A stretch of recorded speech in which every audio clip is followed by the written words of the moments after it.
Number 2, even when maras, evil friends, and the like try to split you from the Guru, be like a Vajra, inseparable forever. Meaning, maras come 4 ways. There are 4 types of mara, inner and outer maras. But in general, maras represent spirits, ghosts on the outside, who may come and speak negative things to us about the Dharma, about the Guru, and push us off the path. Or they can be inner maras, a lot of anger, impatience, ineptness, laziness, irresponsibility. Those are the very, very big maras. Very, very big. Mara is an obstacle, is a demon. But the demon is not always on the outside. So those inner maras, such as laziness, selfishness, anger, and all these characteristics stop us from carrying out the Guru's spiritual instructions to us. And those are very dangerous. So when they come to our minds, after we have checked our Guru and we have accepted our Guru, we should see those as maras and avert them. If they're outer maras, to push away outer maras, the most effective way is doing the meditation on bodhicitta, great compassion.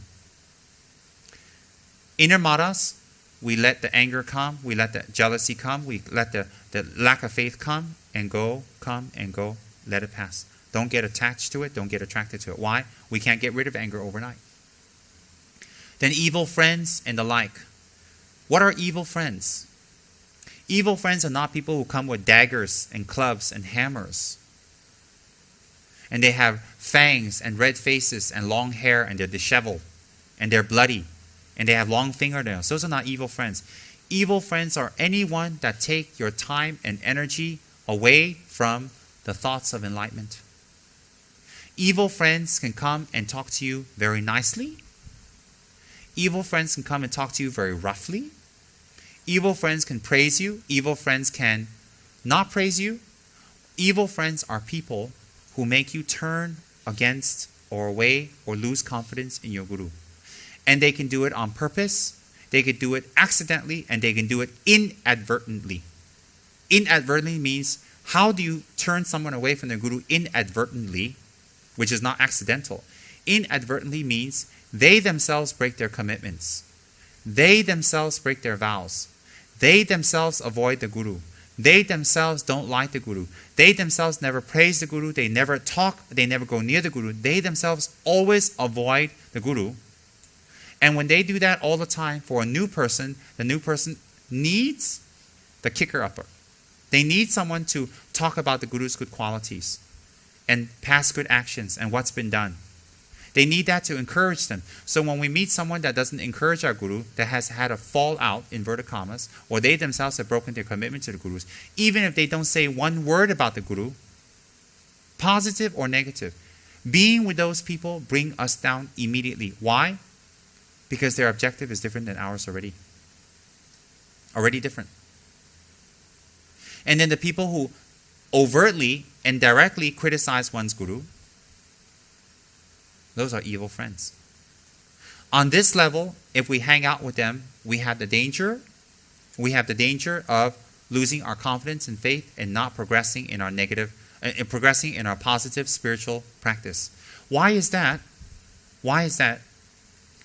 Because we have positive and negative dispositions according to the environmental cause or the environmental trigger they can open. So therefore, if we're around Dharma students and we're around people with our same intention and same goals, and they encourage us, it triggers for these positive dispositions to open.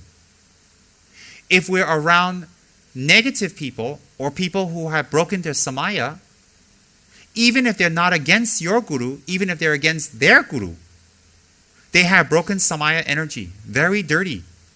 So when they come around you, they affect you. Their energy bring you down. And they coming around you talking negative about their Guru, talking negative about your Guru, or not encouraging you towards your Guru in any way, trigger the negative disposition to open.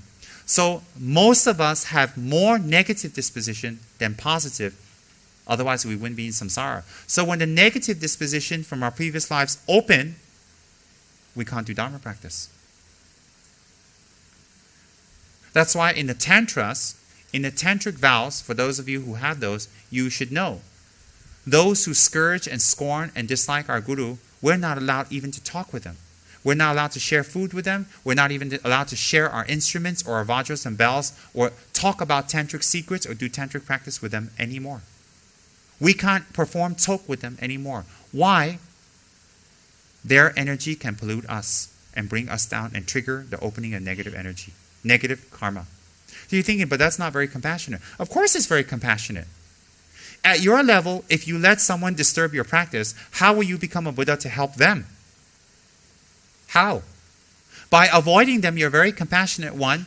On a worldly level, you send a message to them, I'm not happy with what you're doing, and unless you reform, I can't support you. I can't support you.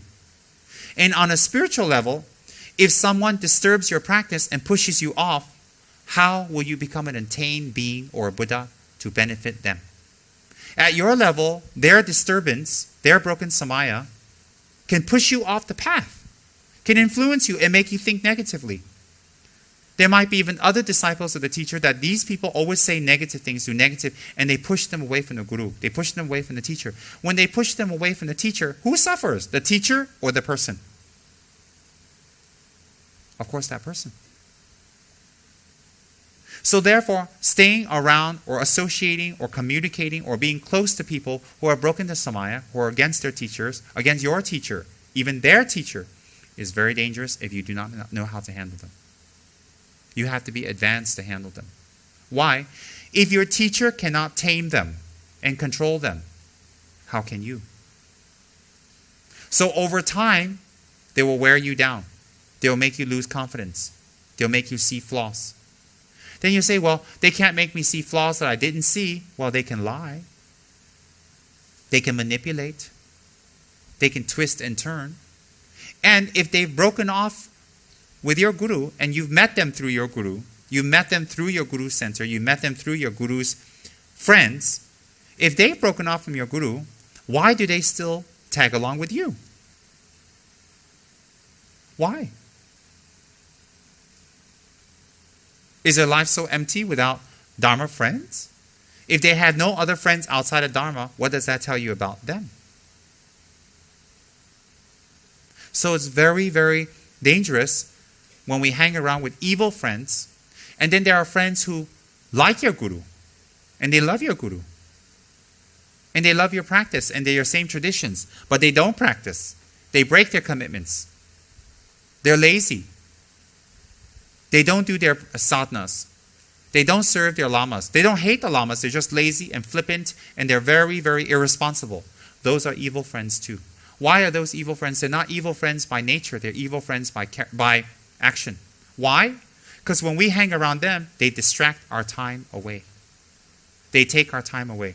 They may say, let's go to the movies every night, not because they want to hurt you or take you away from your practice, because their mind is untamed, uncontrolled.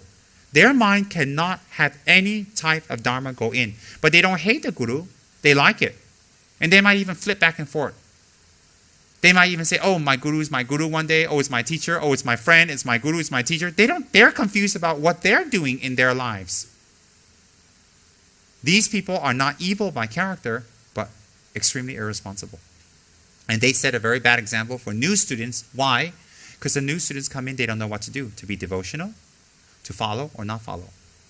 How a lama or how the teaching spread is dependent on how the students speak and how the students act. So therefore, when even with Maras, evil friends and the like, try to split you from the Guru, they sometimes talk very nice.